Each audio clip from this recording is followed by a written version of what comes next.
Queremos estar passando agora para o ministério da palavra, que você possa estar abrindo o seu coração para ouvir aquilo que Deus quer falar a ti. Nós cremos que este momento é o momento onde o Senhor vai ter liberdade em agir em nós e através de nós. Que você, onde você se encontra neste momento, você possa ser ministrado por esse poder que há no nome do Senhor Jesus e que a paz do Senhor possa te envolver em nome do Senhor Jesus. Amém, queridos? Que alegria nós podemos estar mais uma vez para compartilhar dos grandes feitos do nosso Deus. Eu quero estar lendo um texto bem conhecido, que está no livro de Lucas, capítulo 1. Nós vamos estar lendo do versículo 26 em diante. É uma leitura um pouquinho extensa, mas eu creio que ela é muito especial e nós não podemos deixar de lê-la e realmente para pegar alguns detalhes peculiares daquilo que Deus quer fazer em nós e através de nós a partir deste momento de culto. Amém? Então a palavra de Deus diz assim: Então no 6º mês, Deus enviou o anjo Gabriel para Nazaré, uma cidade da Galileia, a uma virgem prometida em casamento, a certo homem chamado José, descendente de Davi, e o nome da virgem era Maria. O anjo chegou ao lugar onde ela estava e se aproximou e declarou: Agrada-te, muito agraciada, o Senhor está contigo. Versículo 29. Diante de tais palavras, Maria ficou intrigada, imaginando qual poderia ser o motivo daquele tipo de saudação. Versículo 30. Mas o anjo lhe revelou: Maria, não temas, pois recebestes grande graça da parte de Deus. Eis que engravidarás e darás à luz um filho, a quem chamarás pelo nome de Jesus. Ele será grande e será chamado Filho do Altíssimo. O Senhor Deus lhe dará o trono do seu pai Davi. Ele reinará para sempre sobre o povo de Jacó, e seu reino nunca terá fim. Então perguntou Maria ao anjo: Como acontecerá isso? Pois jamais tive relação sexual com homem algum. Então o anjo lhe esclareceu: O Espírito do Senhor virá sobre ti, e o poder do Altíssimo te cobrirá com sua sombra. E por este motivo, o ser que nascerá de ti será chamado Santo Filho de Deus. Versículo 36. Saiba também que Isabel, tua parenta, dará à luz a um filho, mesmo em idade avançada, sendo que esse já está no 6º mês de gestação. Para Deus não existe algo que seja impossível.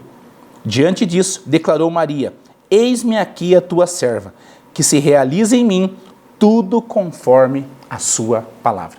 Que texto maravilhoso que nós podemos realmente ter nas Escrituras Sagradas. Esse é um texto que está falando que o anjo desce, vem falar com Maria, falando que através dela nasceria o Messias, nasceria Cristo Jesus. Num primeiro momento, acho que Maria ela pode até ter um diálogo com o anjo, talvez de uma forma inquieta, de uma forma talvez sem entender muito, pensando: como pode vir de mim se eu ainda sou virgem?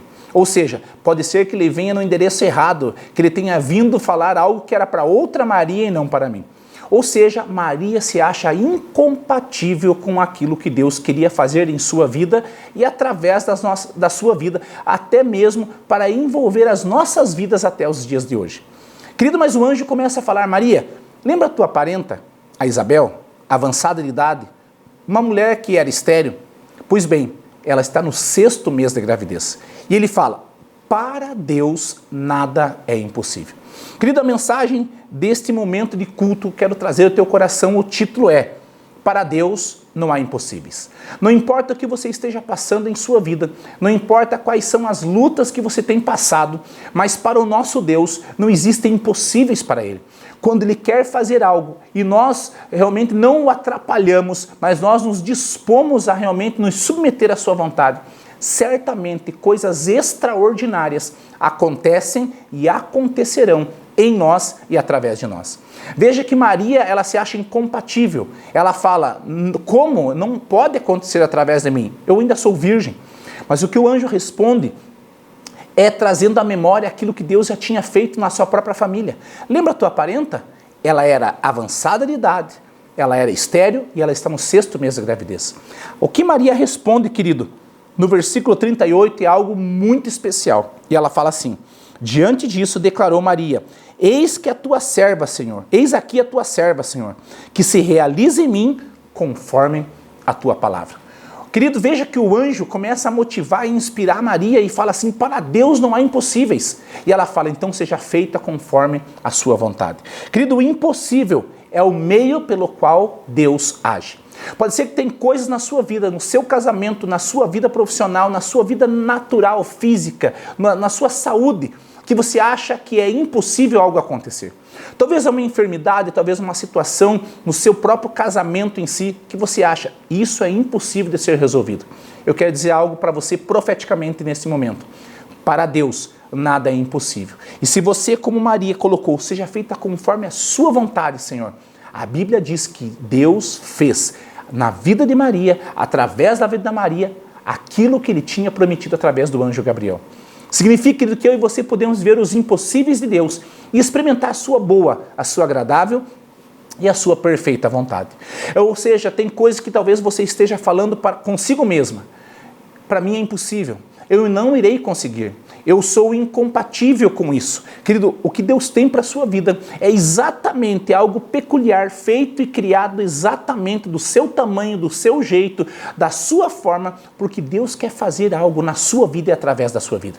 Que esse culto possa ser um divisor de águas na sua vida e no seu ministério, no seu casamento, na sua vida profissional. E aqui o que a Bíblia está falando é que dentro do improvável é que acontecem os milagres. Preste bem atenção, se Deus falou, Deus vai cumprir. E se você realmente serve o Senhor Jesus, ou se esse momento você vai entregar a sua vida a Ele, você precisa acreditar que Ele é galardoador, que Ele é recompensador, que Ele é fiel e Ele vai cumprir no momento certo na sua vida aquilo que Ele tem prometido. Veja, querido, que às vezes você fala: mas pastor, tem coisa na minha vida que parece que eu tive palavras proféticas, eu tive palavras que eu iria conseguir, que eu iria vencer, mas até agora nada aconteceu. Você lembra Davi? A Bíblia diz que Davi foi ungido rei na casa de seu pai, depois de passar todos os seus irmãos, os maiores, os mais fortes, os mais belos talvez, mas Deus fala para o profeta Samuel: você está olhando a aparência e eu preciso que você veja como eu vejo, o coração. A Bíblia diz que quando Davi chega, ele é ungido rei. Mas preste bem atenção, nada na vida de Davi mudou. Ele foi ungido, mas ele continuou cuidando das ovelhas. O que mudou na vida de Davi? Sabe o que mudou? Foi quando um tal de Golias, um gigante, vem contra ele. E ele fala: eu irei no nome do Senhor dos Exércitos. Querido, o que a Bíblia fala é que Saul vê Davi incompatível para aquela batalha. Davi não era alguém treinado, não era um homem de guerra, e pelo contrário, era uma pessoa talvez fisicamente fragilizada perto do grande gigante chamado Golias. E Saul fala: viu, você não pode ir contra ele. Mas o que a Bíblia mostra é que aquilo que é improvável, aquilo que é impossível para a nossa ótica ou para a ótica das outras pessoas, quando nós acreditamos em Deus, algo extraordinário acontece. Da mesma forma que Maria fala: seja feita conforme a sua palavra, o que Davi nos ensina é que ele fala para Golias: você vem contra mim com espada, com escudo, com armas, eu vou no nome do Senhor dos Exércitos. O que significa é que a palavra de Deus é que vai definir a sua vida. E você precisa acreditar que aquilo que está difícil, aquilo que está improvável, aquilo que é impossível à tua ótica, para Deus, nada é impossível. Pode ser que você não se ache compatível com aquilo que Deus tem, mas você precisa acreditar que se Deus falou, Deus vai cumprir. O impossível é o meio pelo qual Deus age. E se algo está difícil, você precisa fazer. Se algo está impossível, você precisa entregar nas mãos de Deus. Aquilo que é difícil, faça. Aquilo que é impossível, acredite que para Deus nada é impossível. Eu quero ler um outro texto, está no livro de Atos, capítulo 9. Nós vamos estar lendo um contexto de uma mulher chamada Dorcas. Uma mulher que a Bíblia fala que ela era uma mulher que costurava, que ajudava as viúvas, uma discípula de Cristo. Uma mulher que fazia toda a diferença. E o versículo 36 em diante, do capítulo 9 de Atos, do versículo 36 em diante, a Bíblia traz uma narrativa de uma mulher que nos ensina, ou melhor, de uma história que nos ensina algo extraordinário daquilo que Deus pode fazer na vida daquelas pessoas que acreditam que para Ele não há impossíveis. A Bíblia fala assim: entretanto havia em Jope uma discípula chamada Tabita, que em grego significa Dorcas, que se dedicava ao ministério de boas obras e ajudava financeiramente os pobres. Aconteceu que naqueles dias ela ficou doente e morreu. Seu corpo foi banhado e colocado em um quarto no andar superior da casa. Como a cidade de Lida ficava próximo de Jope, quando os discípulos ficaram sabendo que Pedro estava ali, logo enviaram-lhe 2 homens com o seguinte recado: não te demores para vir para cá. Então levantou-se Pedro, partiu com eles. Assim que chegou, levaram-no ao aposento no andar de cima da casa. Todas as viúvas o rodeavam chorando e mostrando-lhe os vestidos e as outras roupas que Dorcas havia feito para elas enquanto estava viva. Versículo 40. Pedro pediu que todos deixassem aquele quarto e em seguida ajoelhou, orou, dirigiu-se à mulher morta, ordenou-lhe: Tabita, ou Dorcas, levanta-te. E abriu os olhos e vendo Pedro, então chamou os santos, principalmente as viúvas, e apresentou-a viva. Este fato se tornou conhecido em toda a cidade de Jope, e foram-lhe muitos os que passaram a crer no Senhor. Veja esse texto como é muito interessante. E nós vemos que parece que quando as coisas saem do nosso controle, a tendência da nossa vida é achar que tudo desmoronou, que tudo acabou e que não há o que ser feito. Mas o que a Bíblia está falando dentro dessa narrativa do livro de Atos é que tem algumas lições que nós precisamos aprender desse texto, para que nós possamos experimentar coisas totalmente profundas e intensas daquilo que Deus tem para nós. Querido, muitos de nós vivemos de testemunhos daquilo que nós lemos de outras pessoas ou daquilo que nós vivemos há muitos anos atrás, talvez há mais de décadas atrás da nossa conversão. Mas se hoje nós começarmos a acreditar que para Deus não há impossíveis, mesmo que as coisas naturais digam não, mesmo que aquilo que você sente diga não, existe um Deus que Ele é um Deus sobrenatural. Não há impossíveis para esse nosso Deus. E querido, você precisa acreditar que Deus pode e que Deus quer fazer algo na minha e na sua vida, para que realmente Ele seja conhecido através de nós, das nossas fraquezas, das nossas limitações, talvez da nossa ótica, talvez um pouco limitada, que não conseguimos enxergar muito longe. Mas Deus é extraordinário, o nosso Deus é incrível, o seu amor nos escolheu e o seu amor nos envolve. Mas a Bíblia fala nesse texto que Dorcas havia adoecido e que Dorcas acaba falecendo. Eles descobrem que Pedro estava numa cidade ali próxima chamada Lida, e alguns homens são enviados e falam: Pedro, você precisa vir rápido porque Dorcas faleceu e nós queremos que você chegue até essa cidade. A primeira coisa que eu vejo nesse contexto bíblico, que mexe muito com o meu coração, é que Pedro, ele foi mesmo sabendo que algo natural estava comprometido.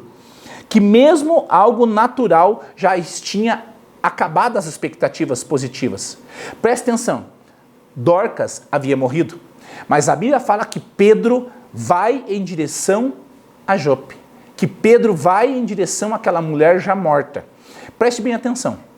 Tem coisas, querido, que o natural, quando começa a ser contaminado, contagiado, de uma forma comprometido por situações, muitas vezes nós temos uma desesperança em nosso coração. Às vezes, dentro de um casamento até mesmo, as brigas, as situações, os desgastes, nós falamos assim: meu casamento não tem mais solução. A minha vida, a minha saúde com essa enfermidade, o médico falou que não tem o que ser feito. O que acontece é que nós esmorecemos e abrimos mão daquilo que Deus tem para nós. Mas a primeira lição desse texto, que mexe com o meu coração, é que Pedro, mesmo sabendo que o natural estava comprometido, a Bíblia diz que Pedro vai da onde ele estava para naquela cidade chamada de Jope. O que isso significa, querido? Que nós temos que acreditar que mesmo que o natural esteja comprometido, mesmo que coisas naturais digam não, nós temos um Deus que para Ele não há impossíveis. E eu e você precisamos acreditar que esse Deus que operou no passado, opera hoje e continuará operando algo sobrenatural em nós e através de nós. O que significa que Pedro fez? Que ele enfrentou o impossível, mas não na força do seu braço, mas ele acreditava no Deus a qual ele servia. Sabe por que você tem desistido talvez de áreas da sua vida? Porque talvez você não tenha mais acreditado que Deus pode fazer algo na sua vida ou através de você. Tem pessoas que já estão talvez com a idade um pouquinho mais avançada, que você não acredita mais que Deus pode fazer algo na sua vida. E talvez você pensa, Deus vai fazer, mas talvez dos mais jovens. Isso é mentira do diabo, querido. Porque a Bíblia fala que realmente, se nós esperarmos em Deus, nós subiremos com asas como de águias, correremos e não nos cansaremos, caminharemos e não nos fadigaremos. O que significa isso?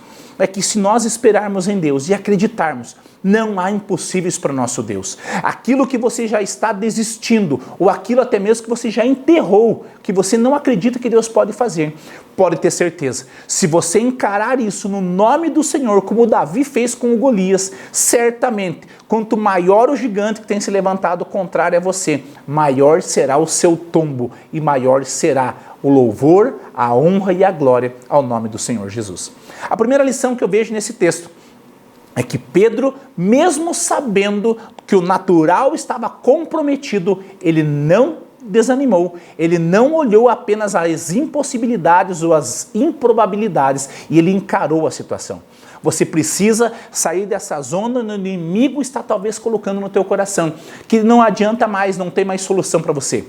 Para Deus não há impossíveis. E se Deus fez, Ele continua fazendo, porque Ele continua fiel.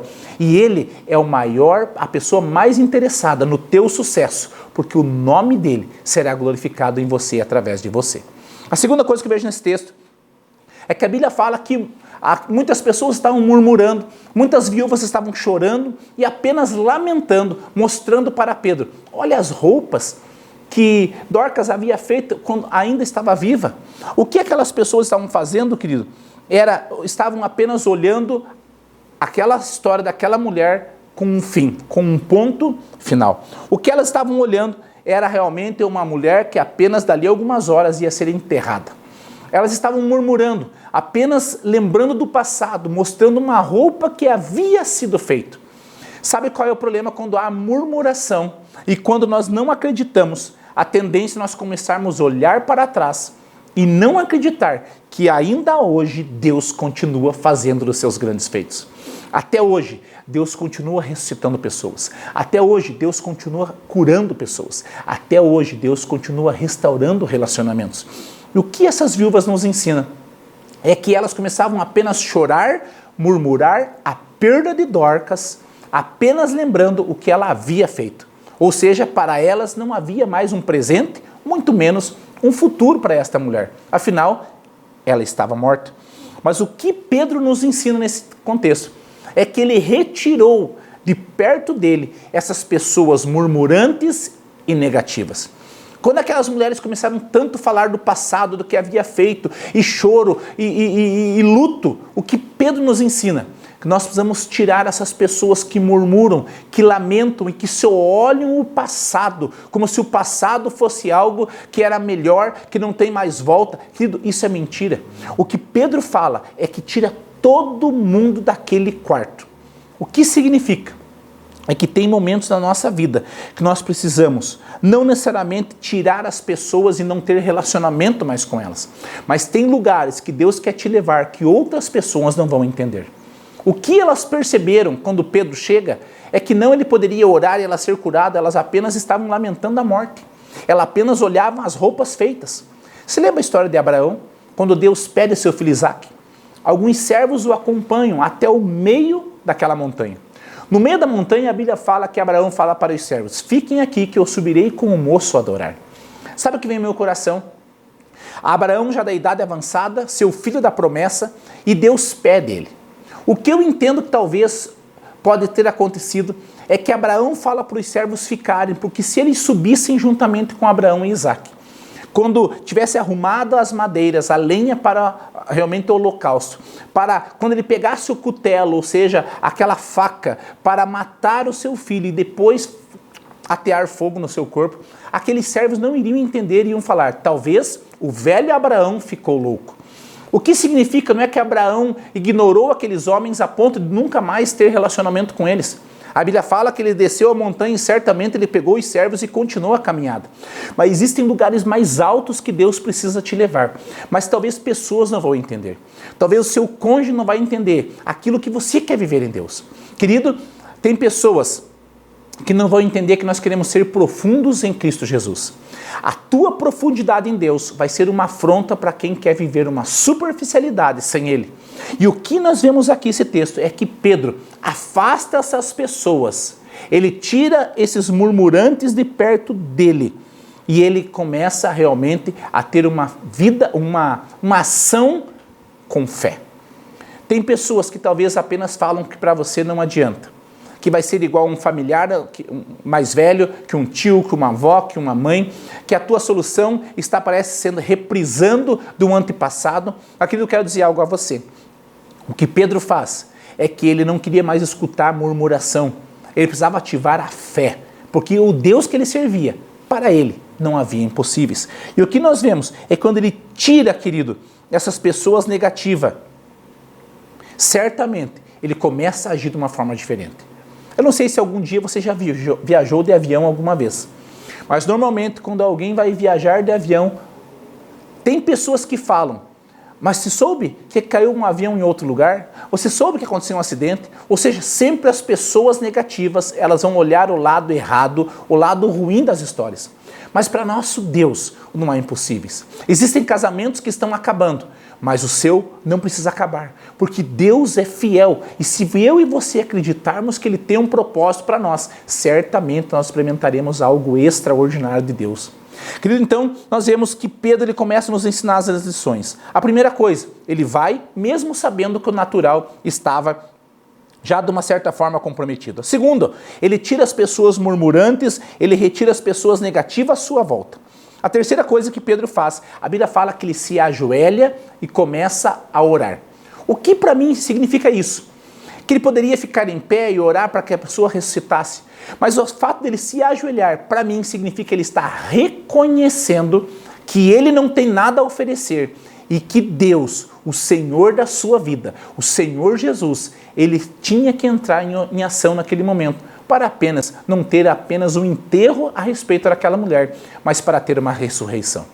Quando o fato de Pedro se ajoelhar, para mim significa, Senhor, eu não tenho o que fazer a não ser depender do Senhor.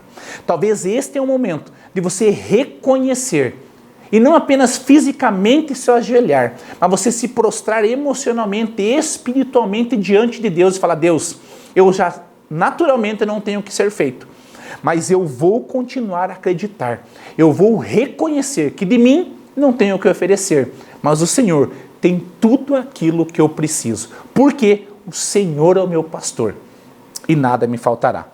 Então nós vemos que Pedro se ajoelha e essa atitude é uma atitude de reconhecer, uma atitude de realmente de rendição.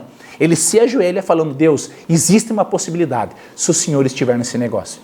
Querido, este é um momento de você reconhecer e se render diante de Deus para falar, Deus, de mim eu não tenho nada, mas eu reconheço que o Senhor estando nesta obra, existe uma possibilidade. Lembra quando teve a multiplicação dos pães e dos peixes? Para os discípulos era algo impossível e improvável, mas da gratidão de Jesus houve a multiplicação. Aquilo que é improvável, quando o nosso Deus entra em operação, querido, não apenas você, mas até mesmo outros serão alimentados, como foi os peixes e os pães. Significa que através da tua vida, outras pessoas vão ser edificadas, porque o nosso Deus é fiel e Ele continua a fazer dos seus grandes feitos. A quarta coisa que eu vejo nesse texto é que Pedro, após ele se levantar, a Bíblia fala que Pedro, virando-se para o corpo de Dorcas, ele fala, Dorcas, ou Tabita, levanta-te. Significa que Pedro não deu ibope para as coisas ruins. A Bíblia fala que ele estava ajoelhado e a Bíblia fala que Pedro, levantando-se, ele vira-se para o corpo. Para mim significa que Pedro não estava orando, impondo as mãos no corpo, não estava ali orando, falando, Deus, ressuscita essa mulher. Ele estava apenas rendido diante de Deus. Que quando a Bíblia fala que Pedro levanta-se e ele vira-se para o corpo, para mim significa que ele estava de costas para aquele lugar de luto, para aquele lugar de desespero, para aquele lugar de murmuração. Querido, eu e você precisamos aprender a depender de Deus e não ficar dando ibope para as coisas que o diabo tem colocado muitas vezes como um prato à nossa frente. E o que Pedro me inspira é que ele estava de costas, é isso que eu entendo nesse texto, que Pedro estava de costas para esse corpo, para aquilo que ele veio fazer. Ele não deu ibope, porque ele estava no momento de reconhecer, de rendição diante de Deus. Então, Pedro, quando ele vira-se para o corpo, ele não começa a ter muito diálogo, você fala, Tabita, levanta-te. O que Pedro nos ensina, querido? Que nós temos que usar aquilo que Deus nos deu, a fé. Ele ora com uma sentido de rendição e ele fala, levanta-te. Este é o momento para você declarar para a sua vida, para o seu ser, talvez olhando num espelho espiritual ou talvez mesmo num espelho natural, e você começar a falar, chegou o tempo de eu, Maria, de Pedro, José, os Paulo, os Carlos, os Ricardo, as Marias, você começar a olhar para esse espelho espiritual e falar assim, levanta-te, você ainda tem esperança, porque para Deus, meu irmão, nada é impossível. O que nós vemos Pedro fazer é que ele levanta-se, daí que ele vira-se para o corpo. Ele não dá ibope para aquilo que era talvez o maior motivo dele estar ali. Era aquela mulher morta. Pare de dar ibope para as coisas que talvez morreram. Você precisa dar valor para o Deus que pode trazer algo à vida novamente. O Deus que pode ressuscitar os teus sonhos. O Deus que pode fazer algo ainda através da sua vida. Querido, para Deus não há impossíveis. Uma mulher há horas doente, talvez há dias doente, Deus chegou ali naquele momento através da fé de Pedro, e quando Pedro fala, levanta-te, a Bíblia fala que aquela mulher levantou. E quando Deus fizer algo na sua vida, no seu casamento, aquilo que você já considera como morto, como impossível ou como improvável, o que é interessante é que no versículo 42 a Bíblia fala, este fato tornou-se conhecido em toda a cidade, e foram muitos que passaram a acreditar em Deus. O que significa para mim é que o testemunho do seu milagre irá fazer Deus conhecido. Uau! Querido, já pensou? A tua família que te acusa, a tua família que fala mal a respeito da sua vida, da sua crença. Você começar a dar a volta por cima através da fé, porque para Deus não há impossíveis.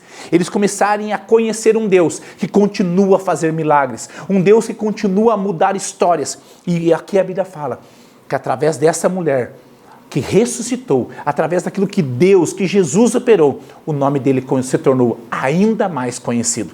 Deus quer se tornar conhecido através da sua vida. Aquilo que está difícil, improvável e impossível, para Deus não há limites. Para o nosso Deus não há barreiras. Para o nosso Deus nada é impossível. Preste bem atenção nessa última frase que eu quero falar no teu coração. Quando acabar todas as suas possibilidades, é aí que a ação de Deus começa, no impossível.